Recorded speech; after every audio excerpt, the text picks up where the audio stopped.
Students, welcome to my channel. इस video में हम करेंगे एनसीईआरटी एक्सरसाइज से क्वेश्चन नंबर 1.9, 1.10 एंड 1.11। आइए स्टार्ट करते हैं। क्वेश्चन नंबर 1.9 की स्टेटमेंट पढ़ते हैं। A system has two charges QA is equal to 2.5 into 10 to the power minus 7 coulomb and QB is equal to minus 2.5 into 10 to the power minus 7 coulomb located at points A and B। A के coordinates हमें दिए हुए हैं और B के coordinates हमें दिए हुए हैं respectively. What are the total charge and electric dipole moment of the system. हमें टोटल चार्ज निकालना है और इलेक्ट्रिक डाइपोल मोमेंट बताना है। जैसा कि स्टूडेंट्स आप देख सकते हैं कि एक चार्ज पॉजिटिव है उतना ही दूसरा चार्ज नेगेटिव है, और जब दो इक्वल एंड ऑपोजिट चार्जेस होते हैं और उनके बीच में कोई सर्टेन डिस्टेंस होता है तो उसको हम कहते हैं ये सिस्टम कहलाएगा इलेक्ट्रिक डाइपोल। ठीक है, और जो डिस्टेंस बिटवीन चार्जेस है उसको रिप्रेजेंट किया जाता है 2a से। इसको आपने ध्यान रखना है। 2a will be the distance between the charges. और टोटल चार्ज हम कैसे निकालेंगे? Total charge of the system, हमें चार्ज की प्रॉपर्टी पता है कि चार्जेस ऐड होते हैं by the rules of algebra. हमें सिंपली ऐड करना है क्योंकि चार्ज क्या है? Scalar quantity. तो टोटल चार्ज करने के लिए हमें सिर्फ क्या करना है? QA plus QB। Dipole moment का फॉर्मूला हम जानते हैं। डाइपोल मोमेंट का फॉर्मूला होता है कोई भी एक चार्ज का magnitude into distance between the two charges. Distance को हम 2a से रिप्रेजेंट करते हैं। आप इसको a नहीं मेंशन करेंगे, ये 2a ही रिप्रेजेंट किया जाएगा। तो Q हमें गिवन है और 2a हमें कैलकुलेट करना है। ठीक है, तो हम इसको कोऑर्डिनेट सिस्टम में रिप्रेजेंट करते हैं और समझते हैं। स्टूडेंट्स, पहले कोऑर्डिनेट सिस्टम्स ध्यान दीजिए कैसे रिप्रेजेंट किया जाता है। हम यूजुअली लेफ्ट राइट वाले सिस्टम को, डायरेक्शन को x से रिप्रेजेंट करते हैं और ऊपर नीचे वाले को y से रिप्रेजेंट करते हैं और आगे पीछे वाले को z से रिप्रेजेंट करते हैं। अभी क्योंकि हमें z कोऑर्डिनेट नॉन जीरो दिया हुआ है दोनों में, बाकी दोनों कोऑर्डिनेट कैसे दिए हुए हैं? जीरो दिए हुए हैं, इसलिए मैं इसको z रखने वाली हूँ, इसको y ही और इसको x रखने वाली हूँ। ठीक है, तो कोई फर्क नहीं पड़ता। आप इस डायरेक्शन को z भी मान सकते हैं, y भी मान सकते हैं, इसको x भी मान सकते हैं।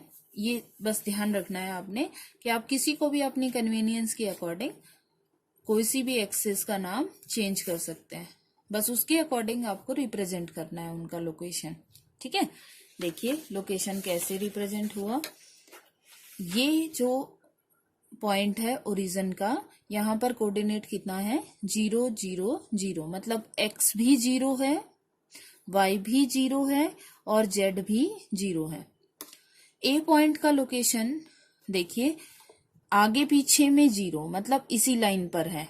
ठीक है, ऊपर नीचे नहीं है, इसका मतलब y 0 है। ठीक है, ऊपर जाएगा तो y की कोई ना कोई कोऑर्डिनेट की वैल्यू आएगी। क्योंकि y ऊपर नहीं है इसलिए कोऑर्डिनेट 0 है, इसका मतलब इसी लाइन पर है। बट z 0 नहीं है, -15 है, तो z इधर पॉजिटिव और इधर नेगेटिव होगा लेफ्ट में। तो इधर से हमने कोई भी ये डिस्टेंस मान लिया, ये 15 है, तो ये कितना हो गया? -15। ठीक है, B की लोकेशन भी ऐसे ही दी, 0 0 x और y है और z कैसा है? +15, इतना ही दूर जितना ये मैंने मेंशन किया। तो इससे हमें थोड़ा सा कन्वीनियंस हो जाएगा कि ये हमें डायरेक्ट दिखाई देगा, अदरवाइज आप z पे रिप्रेजेंट करते। ठीक है, तो आप कैसे भी कर सकते हैं। We are given that QA is equal to this, QB is equal to this. Total charge of the system will be QA plus QB. QA ये रखा माइनस ये रखा।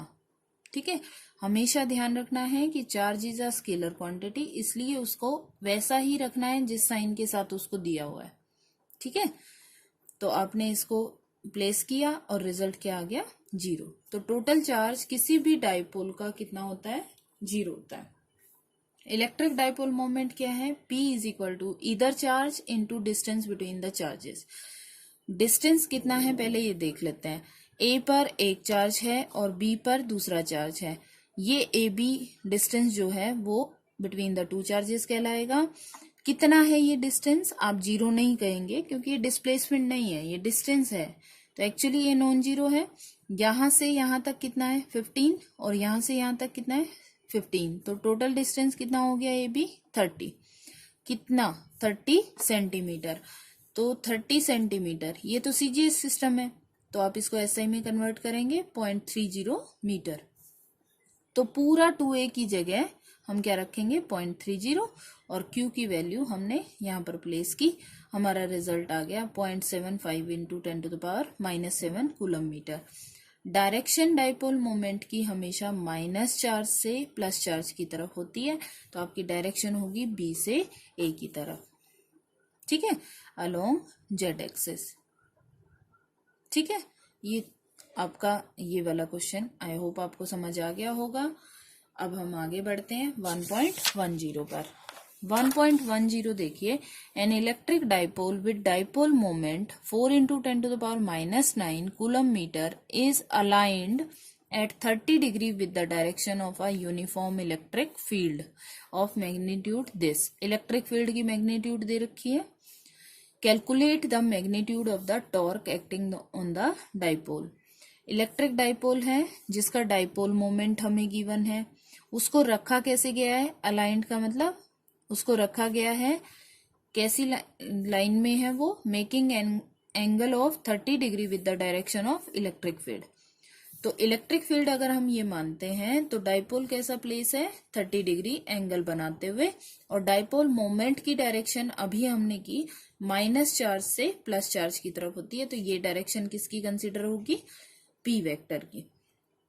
P क्या है, डाइपोल मोमेंट। तो हमें गिवन है P दिया हुआ है, थीटा दिया हुआ है, E दिया हुआ है, और torque acting on the dipole निकलवाया है, मैग्नीट्यूड ही पूछा है केवल, ठीक है। तो torque acting on the dipole क्या होता है formula, PE sine theta.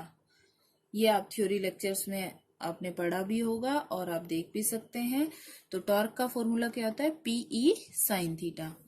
Torque is equal to P की वैल्यू हमने प्लेस की, E की वैल्यू हमने प्लेस की, और sine of theta is the angle between P vector and E vector. आप देख सकते हो P वेक्टर और E वेक्टर के बीच में एंगल कितना है 30 degree.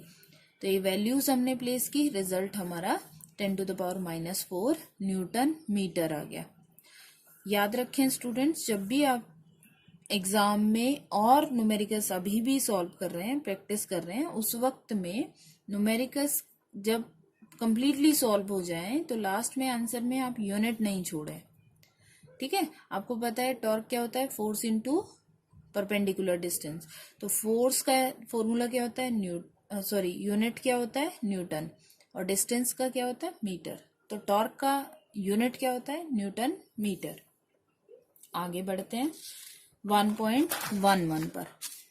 A polythene piece is rubbed with wool is found to have a negative charge of 3 into 10⁻⁻7 coulomb. एक पॉलीथीन पीस है जिसको रब किया गया है वूल के साथ, पॉलीथीन और वूल इन दोनों को रब किया गया है। पॉलीथीन पे कैसा चार्ज आया है, negative. Estimate the number of electrons transferred. हमें क्या निकालना है, नंबर ऑफ इलेक्ट्रॉन्स कितने ट्रांसफर हुए, फ्रॉम विच टू विच, किससे किसको ट्रांसफर होंगे ये भी बताना है। B part is there a transfer of mass from wool to polythene. क्या कोई मास का भी ट्रांसफर होगा, तो एक बार स्टूडेंट्स हम समझ लेते हैं, नहीं तो आप मेरी थ्योरी वीडियोस देख सकते हैं, उसमें हमने किया था कि इलेक्ट्रोस्टैटिक सीरीज क्या होता है और इलेक्ट्रिक चार्ज क्या होता है। इलेक्ट्रिक चार्ज जब आता है तो इलेक्ट्रॉन का किस तरह का शिफ्टिंग होता है, और आई होप आपने थ्योरी में पढ़ा भी होगा। तो जब जिस बॉडी के पास नेगेटिव चार्ज आता है इसका मतलब उसके पास इलेक्ट्रॉन आया है, मतलब गेन हुआ है इलेक्ट्रॉन का, ठीक है। तो जो गेन कर रहा है और इसका मतलब ये लूज कर रहा है, ठीक है। यहाँ पे कैसा चार्ज आएगा, पॉजिटिव। तो हमसे पूछा फ्रॉम विच टू विच, हमें नाम बताना है। तो कहाँ से कहाँ गया इलेक्ट्रॉन, वूल से पॉलिथीन को मिला है, क्योंकि इसको कैसा चार्ज मिला है, नेगेटिव। देखिए found to have a negative charge mention किया हुआ है। तो हमें नेगेटिव चार्ज पता है कितना है, 3 × 10⁻⁻7 नेगेटिव में। और हम क्वांटाइजेशन के रूल से जानते हैं Q is equal to NE। N is integer, E is minimum charge. तो Q कितना हो गया, -3 × 10⁻⁻7 is equal to N is number of electrons transferred, E is charge on 1 electron. 1 electron पे कितना चार्ज होता है, नेगेटिव ऑफ दिस N। तो N हमेशा पॉजिटिव आना चाहिए, क्योंकि N नंबर को रिप्रेजेंट कर रहा है।